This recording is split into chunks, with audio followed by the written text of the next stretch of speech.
How's it going, everybody? Rybrad here today, and we are back with our Vegas Golden Knights franchise mode. And in today's episode, we will probably go ahead and get through the trade deadline and all the way to the playoffs. So far, this season has been going well, and so far you have been loving this series, guys. So make sure to drop a like. Can we get it to 10 likes on this video? Hopefully we can make the playoffs and win the Pacific Division and maybe even the Western Conference, maybe the entire league at the on the way. But you know, for now I'm going to be content with I'm setting my goal as the division. I don't think we're a good enough team yet to really say we should win the President's Trophy, although this Vegas team always likes to defy odds and expectations like they did in real life. But here are the lines. They're doing really well so far this season. Plus 15 there for Marchessault, who's got 44 points, leads the team in points. So nobody's really taking off as far as points. Mark Stone there with 40, I believe that is. The second line is okay. Is doing a lot better than I thought. Max Pacioretty's just, you know, not a great plus. The third line also doing fine, and then the fourth line probably could be improved. I'd like to get rid of Ryan Reeves. I guess I could see what teams would give me for him. I know he's got an absolutely horrible contract for this game, and you know what, I'd say in real life he's not got the greatest contract either. So, you know, we'll see what teams would give me for Ryan Reeves. If it's nothing worth our time, we might keep him, but I just think he's more of a liability than what he actually adds to the team. I mean, what does he sign for? Okay, so just the rest of this season. Okay, so I'll get a 7th for him. That's really just basically discard value, so I don't want to get rid of him just yet. But if there was a spot to improve, it would be benching Ryan Reeves and finding somebody better for that fourth line. Maybe a two-way forward, somebody who can play on the penalty kill for us. So we got Nosek a two-way, Stevenson a two-way, and then Reeves is a grinder. But even as a grinder, he's got no offensive skills whatsoever, and his defensive skills aren't even that outstanding. Defensively, I'd love to go get ourselves a number 1 defenseman, but we don't have the space, we don't have the assets. Minus 13 there for Nate Schmidt makes me really hesitant to keep him up there. We will put Alec Martinez up there and play Nate Schmidt with Braden McNabb. Hopefully Braden McNabb can, you know, boost Nate Schmidt's defense a little bit, because I think McNabb does have the better defensive category, but Schmidt definitely has the better offensive category.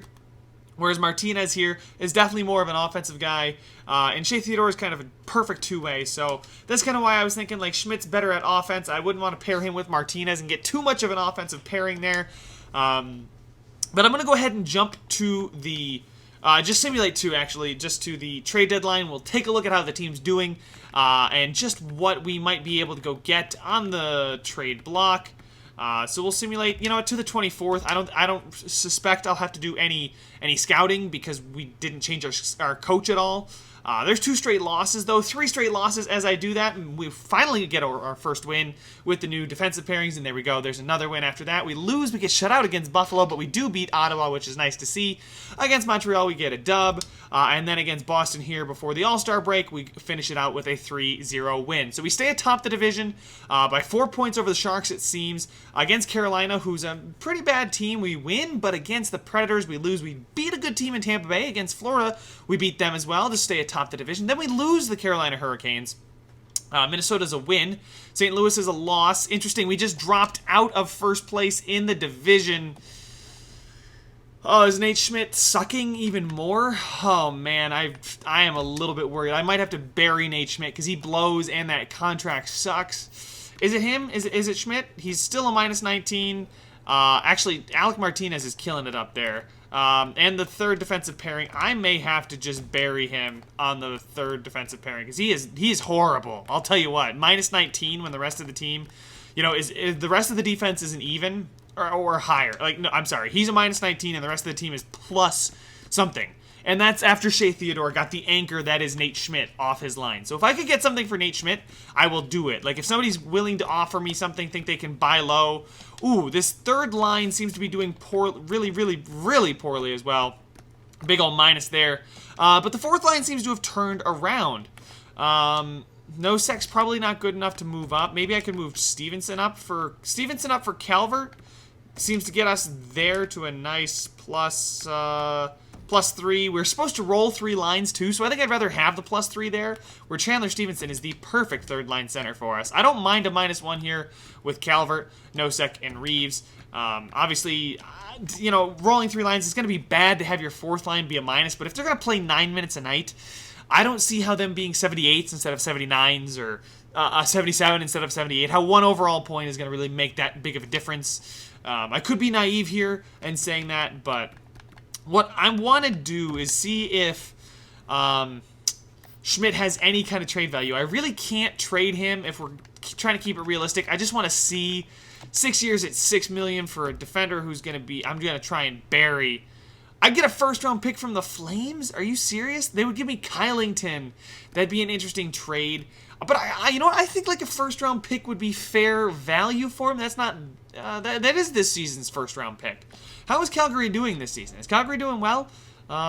Because if they are, then that's less of an interesting trade. Yeah, Calgary's right behind us.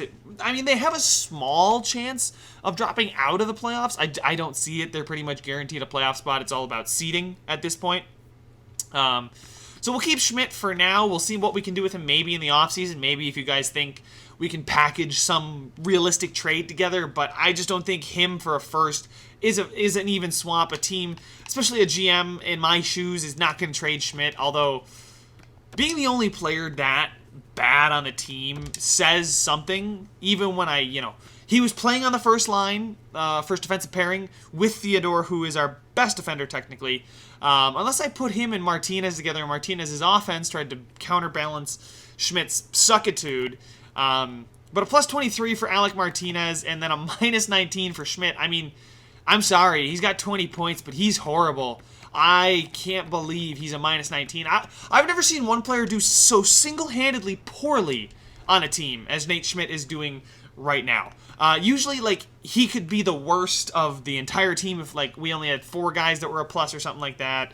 Or if we were a bad team in general, I would get it. But I'm going to bury him on that third pairing, guys. And hopefully in these next 4 games, we can pick up 6 points. I hope 5 points probably is more likely. So there's 2 points. And we're not going to get... We're not even... Oh, my sweet Jesus. We only won once in a shootout. None of those teams are particularly scary either. Maybe I want to... I don't know what to do. I know this team is not good enough to be really where we are. But we will keep Schmidt with Martinez on that middle pairing. Move Braden McNabb up. That's bold.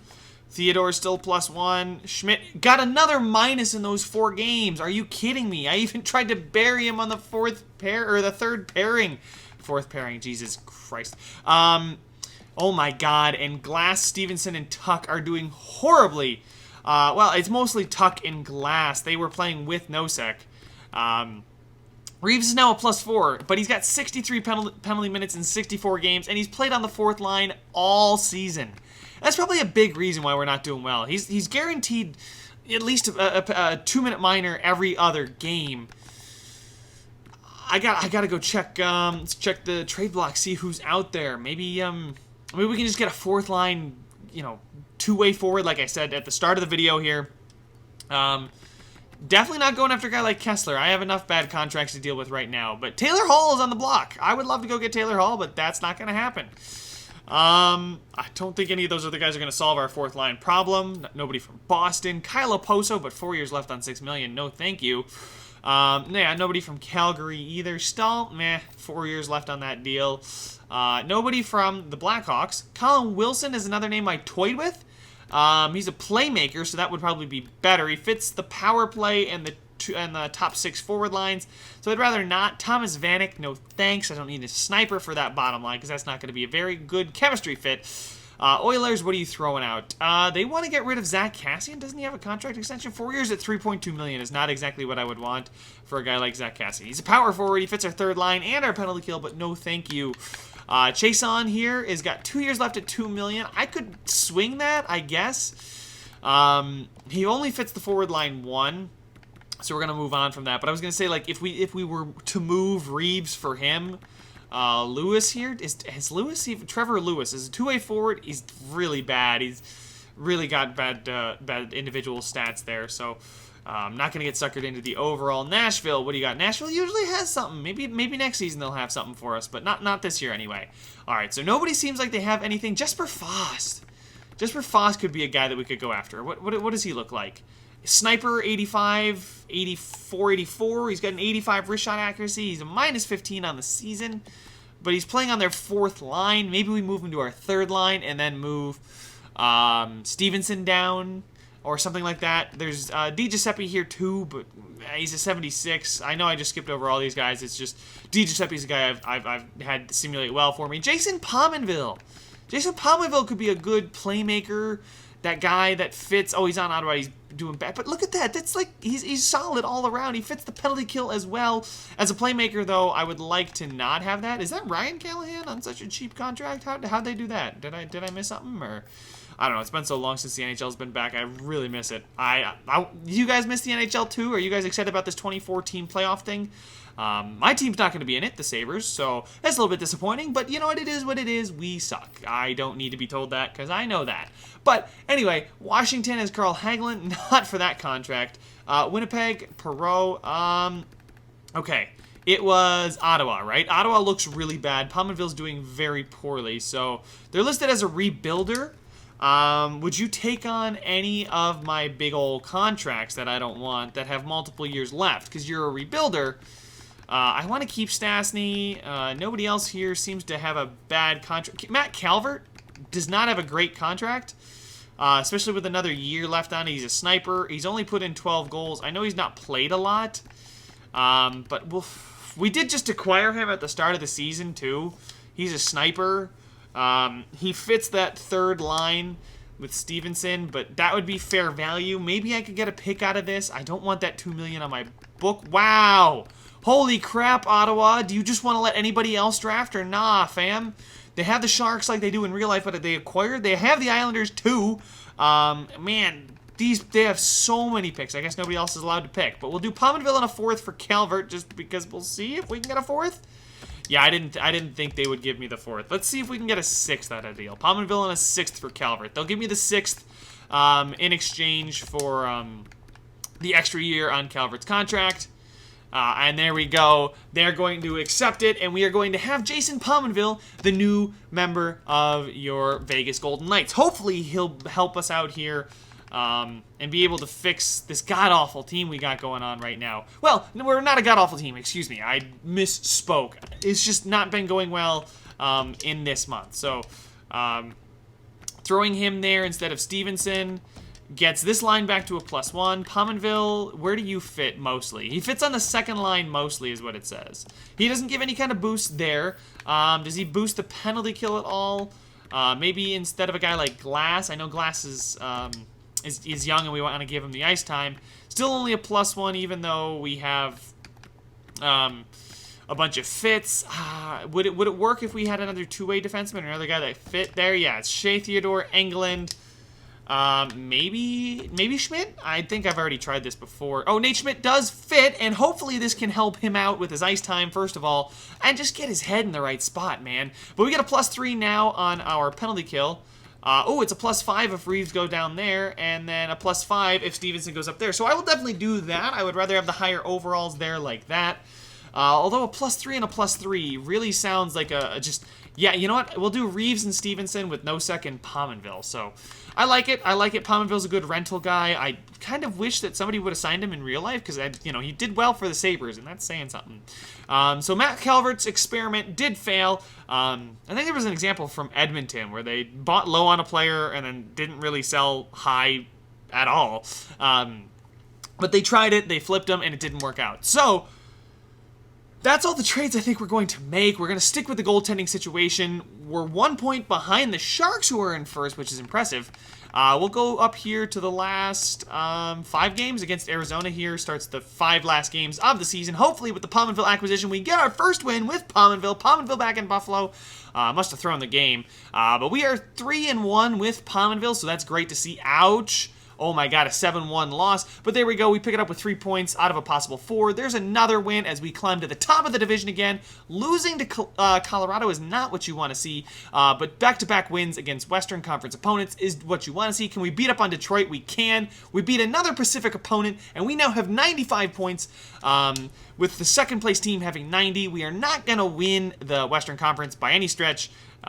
With the Predators having 101, the Lightning having 100, means the NHL, again, like I said, Western Conference, NHL, pie in the sky dreams. I don't think we're that good of a team, but I do think with the way we're playing, we are good enough to win the division, and that looks like what's going to happen. We can't miss the playoffs now, but with these 5 games, we can cement ourselves a nice playoff position. So let's go ahead and advance a day as we get a 1-0 shutout loss against Arizona. Where is Arizona in the standings?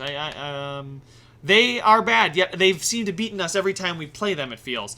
Versus Winnipeg, who absolutely smacked us. Can we get some revenge? We do, although not in the fashion of an absolute blitzing, but a 4-3 win is good nonetheless. Let's go ahead and simulate past this Edmonton Oilers game. We are still top of the division. A 6-3 loss sees it get a lot tighter, with the Oilers climbing right behind us by 1 point, so that was a bigger game than I had realized, because that now allows the Oilers to maybe sneak in and steal the division out from under our noses. But against Calgary, we are going to go and lose 7-5, and now with the final game of the season coming up, the Oilers could pass us for first place in the division. Are they going to do it? Ooh, we're going to have to find out. Oh my goodness. Can we please win the division? We would play the Flames, who seem to... How many times did the Flames beat us this season? Am I just tripping? Or have the Flames really had our number? Okay, they just beat us there. We beat them, so that's 1-1 in the season series. I believe we play 4 games. There's 2-1. Okay, maybe not. Okay, 2-2. We split the season series with them. We beat the Sharks in both of the first games. Interesting. I just feel like this last month and a half has been very up and down. It's been a very meh kind of month. But like I keep saying, I don't think we're that kind of team that's really going to run away with it. I know you guys are dying here, so let me go ahead and hit Advance Day. If we beat Vancouver, we lose in a shootout, but that is going to be enough to see us win the division as the Oilers drop their game.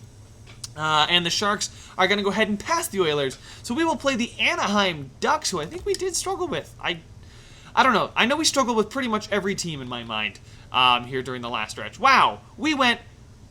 We seriously limped into the playoffs. If it wasn't for these 4 games right here, these 4 games before the last 5, so we were 4-1 in the first 5 of this last 10, and then 3-1. So what is that? 5-3-1? 5-4-1? 5-4-1 in the last 10, which is really not how you want to go into the playoffs, especially, you know, with the way the sim goes. You want to be hot. But there's 2 losses to Edmonton in this last month. We did beat them there. We did not play them a lot early in the season. Interestingly enough. And one more game that I've got to look out for is... Oh, I'm missing it. Where'd it go? Did we only play them 3 times this season, or am I just stupid? We might have only played them 3 times this season. So, okay. Either way, we are 1-1-1 from the games I can actually spot against Edmonton. So we will do a season recap here too, guys. I know I always forget to, but I won't forget in this one. It seems like Marchessault, he did lead the team in points. 71, tied with Mark Stone, though. He had 28 goals compared to Stone's 26. We'll keep it with forwards for now. Check how poorly Schmidt did. Stastny on the second line center did much better than Carlson, but Carlson was a good plus. Pacioretty, Stastny, and Smith. So somehow Stastny and Pacioretty were minuses. Jason Pominville was a -15, but we got to double check how he did with us. He was a +6 here. So having him on the third line and on the penalty kill definitely helped us out, where he had 9 points in 18 games. On pace there for 41 in all 82. So he did a lot better here in Vegas than he did in Ottawa, especially with the +6. Not taking, well, he might have taken actually more penalties, but that's just 2 calls anyway. Tuck did okay. I'd like to see him have a better season, considering he's got basically $4.75 million over the next lot of years. Cody Glass, it's a decent season for him. He can definitely improve upon it. Defensive awareness hopefully will grow, but you know, some playoff experience will definitely help that. Chandler Stevenson was really up and down all season. Nosek did fine. Reeves bounced back. He had 20 points. I'll take it. Almost 10 goals from a dude who's going to get more penalty minutes than he did play games, which not fun. So I won't be bringing him back no matter what. But Ryan Reeves, I'm glad you haven't been a complete waste of space on the simulation here. But Martinez does lead the defenseman in points with a plus 20. Schmidt was a minus 22, so he really didn't get too many more minuses there towards the back end of the season. I know he was a minus 19 when we started this video. So halfway through the season, he was a minus 19. He only was a minus 3 worse in the next half of the season, but again, that's still minus 3 worse. Shea Theodore did okay there. It's really a lackluster defensive core, I really got to say. I like the way it's set up, but we just need that one superstar. Like, if this $6 million could go to, like, a Klingberg or something like that, I mean, I obviously know that we're not going to get a Klingberg for that much money, but you know what I'm saying. Like, this plus the extra cap space we have to a Pietrangelo type player, one of those lead the blue line kind of players, I would feel a lot better about our defensive situation. I don't mind Theodore. I think he's a little underrated. If you were to ask me, I think he should be like an 85, maybe 86. I don't know. I might be stretching it now, but I think he should be a little bit better than he is, considering he definitely leads that Vegas blue line. Schmidt definitely simmed worse than I thought he was going to. 83, I was content with, but 83, that's going to get me a minus 22 plus 6 by 6 is definitely somebody I want to get rid of. Now, goaltending-wise, we had Robin Lehner and Marc-Andre Fleury. Flower took the backseat for the whole season, pretty much. Well, Robin Lehner put up average stats, I'd say. He's going to want a new contract. Yes, we're definitely not getting him that cheap again, whereas Fleury is going to have a chance to have a bounce-back, full-time season, so we'll see how that goes. Cody Glass was our only rookie skater. We didn't have any rookie goalies, obviously, pretty much the opposite. But Jack Hughes is going to win your Calder, followed by Quinn Hughes. Really, really close there between the Hughes brothers. Capo, Kako, Nikash, Zadina, Steele, Kubalik, Kale McCarr. Wow, that's pretty far down for Kale McCarr. Taro Hirose, and then Cody Glass. Hiroza, maybe? I don't know how to say that name, but I know how to say Cody Glass. That is the easiest name ever, so thank you, Vegas, for drafting him. 35 points, it is what it is. It's really not that great, but he was playing out on the third line. I don't need him to be a stud. He's not got elite potential. And wow, Jack Eichel leads the league in points. That makes me, I just got happy, boys. I got happy, even though it's not my own team. Jack Eichel gets 109 points, nearly 50 goals, is going to win your Art Ross, and Hart trophy. Jesus. I guess he could win the Hart Ross because he's going to win both of them. But leading goal scorer this season is Evgeny Malkin. So, geez, Jack Eichel almost came home with a lot of silverware. Definitely not going to be the best. It might not be this. Probably not the Selke. But let's go ahead and check out defenseman who had the best season as a defenseman, and it would be Drew Doughty with 77 points on the Kings. Good, very good season for him. Not a lot of crazy defenseman point totals. A lot of goals being put up from the back end, though. Interesting to see Rasmus Ristolainen up there. Other than that, some of these names... Ooh, interesting to see that both Yossi and Ellis were up there as 2 and 3 on the all-league defensive list here. Let's go ahead and check out goalies real quick before we get into the playoff tree. Andrei Vasilevsky looks like he's going to win the Vezina unless somebody else comes up here and has a 6th season. Carter Hart, maybe. Probably Carter Hart. Or Matt Murray. I'd give it to Matt Murray. He had a really good goal against average compared to everyone else around him, and 918 is really close to everybody else. Robin Lehner had a much better season than I thought. Putting it in this perspective, 917 looks pretty good. It doesn't look like a ridiculously elite season just because of that 251 goal against average, considering his peers in that range. Well, he's still a top 7 goalie. So you know what? I'll take that. I'll take back what I said. Robin Lehner had a very good season for us. Very, very pleased. I guess I just have to lower my expectations for how goaltenders sim. I guess I might just have a little bit too high of expectations. Seeing too many people getting in the 920s and the 2.3s. I guess this should be the kind of exception season. I got to recalibrate there. But overall, a good season. Nobody from our team is really going to win any trophies, which kind of sucks. But the only trophy that I care about is that one that we win at the end of each year. The Stanley Cup trophy. So let's go ahead and check out the playoff tree here, as we will be taking on Calgary. Also, San Jose takes on Edmonton, so that'll be an interesting series. Nashville versus Anaheim, and Dallas versus Winnipeg. I'm more interested in the Nashville-Anaheim series, but all the West should be interesting. Over in the East, we have Washington versus Philly, Pittsburgh versus Florida, and that's pretty much set up for another Capitals-Penguins second-round clash. Buffalo versus Toronto, which will be a lit series. And then two really good teams, Tampa versus Boston. So a lot of good series in this playoffs. I will update you guys as we go, but that's going to have to be in the next one when we take on the Calgary Flames in round number 1. So guys, make sure to leave a like if you enjoyed it, subscribe if you want to see some more, and I will see you guys in the next one.